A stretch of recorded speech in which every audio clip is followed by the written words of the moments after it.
La question qu'un abonné m'a posée, c'est: Coach, j'ai suivi tes vidéos, j'ai suivi tes prescriptions, j'ai suivi toutes les formations que tu as données. Aujourd'hui, je me retrouve au Canada, ça fait 8 mois, mais je n'arrive pas à trouver le travail. Qu'est-ce qui se passe? Est-ce que je cherche mal le travail? Est-ce que mon CV n'est pas bien fait? Ou est-ce que je n'arrive pas à m'adapter à la vie sociale au Canada? Peut-être est-ce pour ça que je n'arrive pas à trouver le travail. Bienvenue à toi qui viens de retrouver la chaîne. Bienvenue à toi qui regarde la chaîne pour la première fois. Sache que ici c'est immigration facile. Si tu veux immigrer vers le Canada, vers l'Europe, vers les Amériques, tu passes par cette chaîne, tu vas réussir à 100% ton projet d'immigration. Tout ce que tu as fait, c'est juste t'abonner, d'accord, à la chaîne, cliquer sur la cloche de notification pour ne pas rater les prochaines vidéos et les prochaines astuces que je donne sur les opportunités de voyage que je trouve. Donc aujourd'hui, on va parler du travail au Canada. Qu'est-ce que les gens ignorent, d'accord, sur le travail au Canada à leur arrivée, ou bien qu'est-ce qui se passe avant que les gens n'arrivent pas à trouver rapidement le travail au Canada. Donc voilà le sujet. Si tu es vraiment intéressé par la thématique, reste jusqu'à la fin de la vidéo parce que à la fin de la vidéo, je vais te donner les techniques, comment faire pour rapidement trouver le travail au Canada et comment faire pour rapidement trouver un contrat de travail si tu es encore dans ton pays d'origine et que tu aspires à aller vers le Canada. Aujourd'hui, spécialement, on va parler du Canada. On va d'abord laisser l'Europe et l'Amérique en paix, ok, et le Luxembourg. Aujourd'hui, on va se concentrer sur le Canada et on va trouver les clés, les voies et les moyens. Comment faire, qu'est-ce qui empêche les gens pour avoir le travail quand ils sont déjà sur le sol canadien et qu'est-ce qui empêche les gens d'avoir un contrat de travail qui leur permettra de voyager avec un visa voyageur lorsqu'ils sont encore dans leur pays d'origine. Donc reste jusqu'à la fin de la vidéo, abonne-toi, clique sur les cloches de notification et après le générique, on balance la sauce.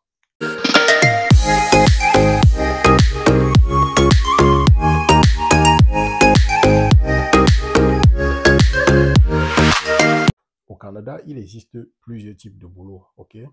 Donc je vais prendre l'exemple sur un de mes abonnés qui m'a écrit. Lui, il n'est pas un travailleur qualifié, ok?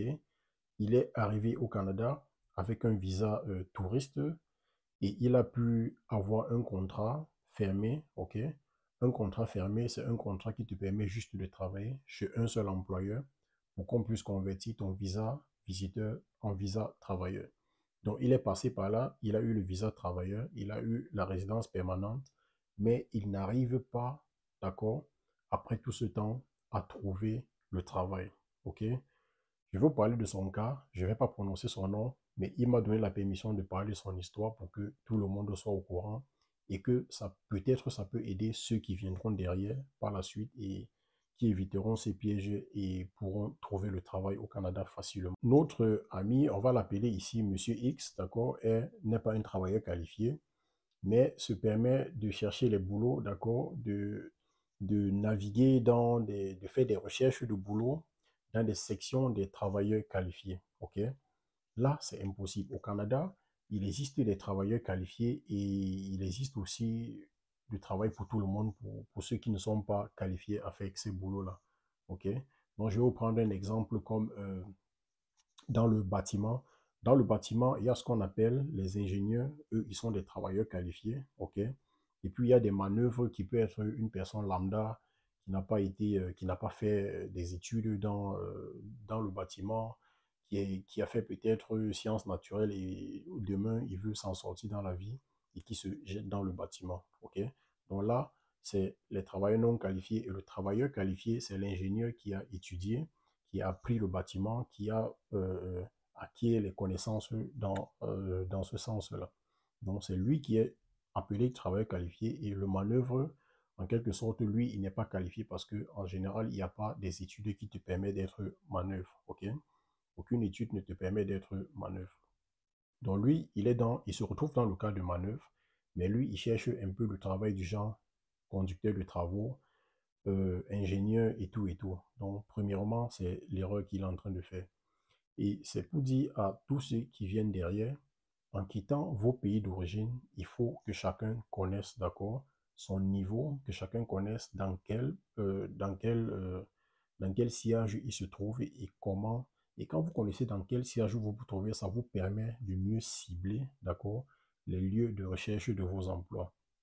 Parce que vous ne pouvez pas ne pas avoir des compétences pour être ingénieur, mais vous cherchez un travail dans ce sens-là. Il est carrément impossible qu'on vous réponde même. OK? Donc, ça fait déjà 4 mois qu'il a envoyé des applications à gauche et à droite, mais jusqu'à aujourd'hui, il n'a rien eu.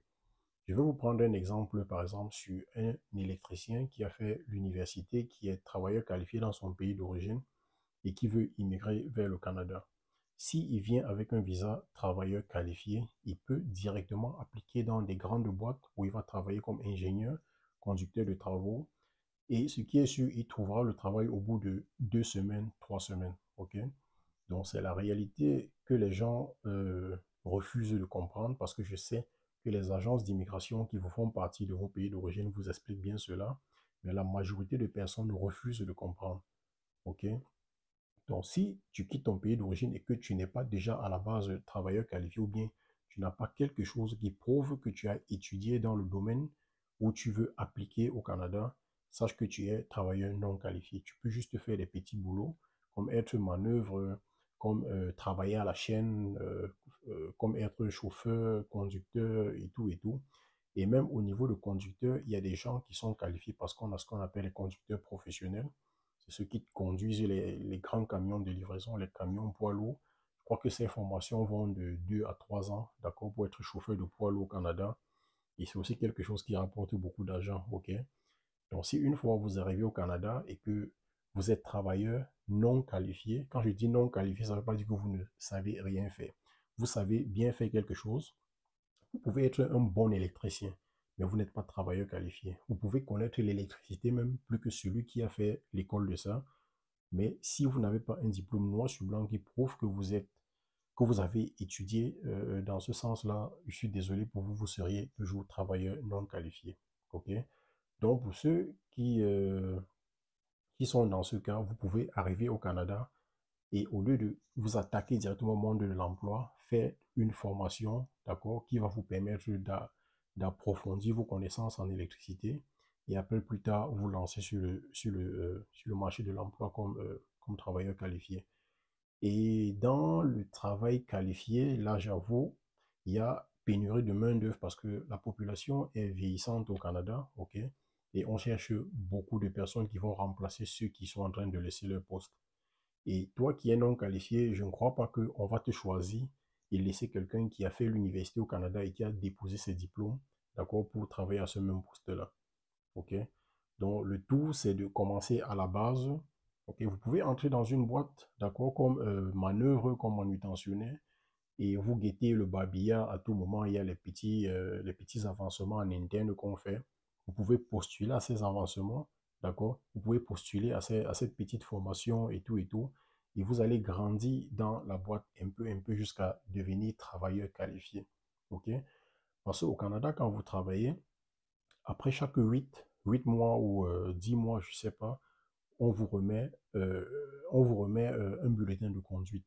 Dans ce bulletin de conduite, c'est écrit ce que vous faites, quelle est votre qualification, quel est votre niveau d'assiduité au travail et quelles sont vos compétences en fait. Ok? Donc les compétences ne viennent pas seulement de l'université. Devenir travailleur qualifié ne veut pas seulement dire qu'on a fait l'université, mais quittant de zéro, vous pouvez devenir travailleur qualifié au Canada, j'y arrive, pardon, juste avec l'expérience que vous avez acquis dans une boîte. Ok, la famille. Donc, ne perdez pas ça en vue. Ne restez pas dans votre tête en mode ah, j'ai pas fait l'université, je suis pas travailleur qualifié. De toutes les façons, je ne trouverai pas le travail. Donc, ça, c'est l'erreur de notre ami, Monsieur X, qui est arrivé au Canada en tant que travailleur non qualifié, mais qui s'est trompé, d'accord, de sillage et qui a toujours postulé pour des postes de travailleurs qualifiés. OK? Donc, et et c'est possible dans le cas inverse aussi, pour celui qui arrive au Canada étant déjà travailleur qualifié, c'est-à-dire a fait l'université et peut-être professeur d'université dans son pays d'origine, mais qui arrive au Canada et n'arrive pas à trouver le travail. Je vais vous expliquer comment ça se passe. C'est très facile. Quand vous arrivez au Canada, par exemple, si vous êtes professeur d'université dans votre pays d'origine, vous êtes travailleur qualifié.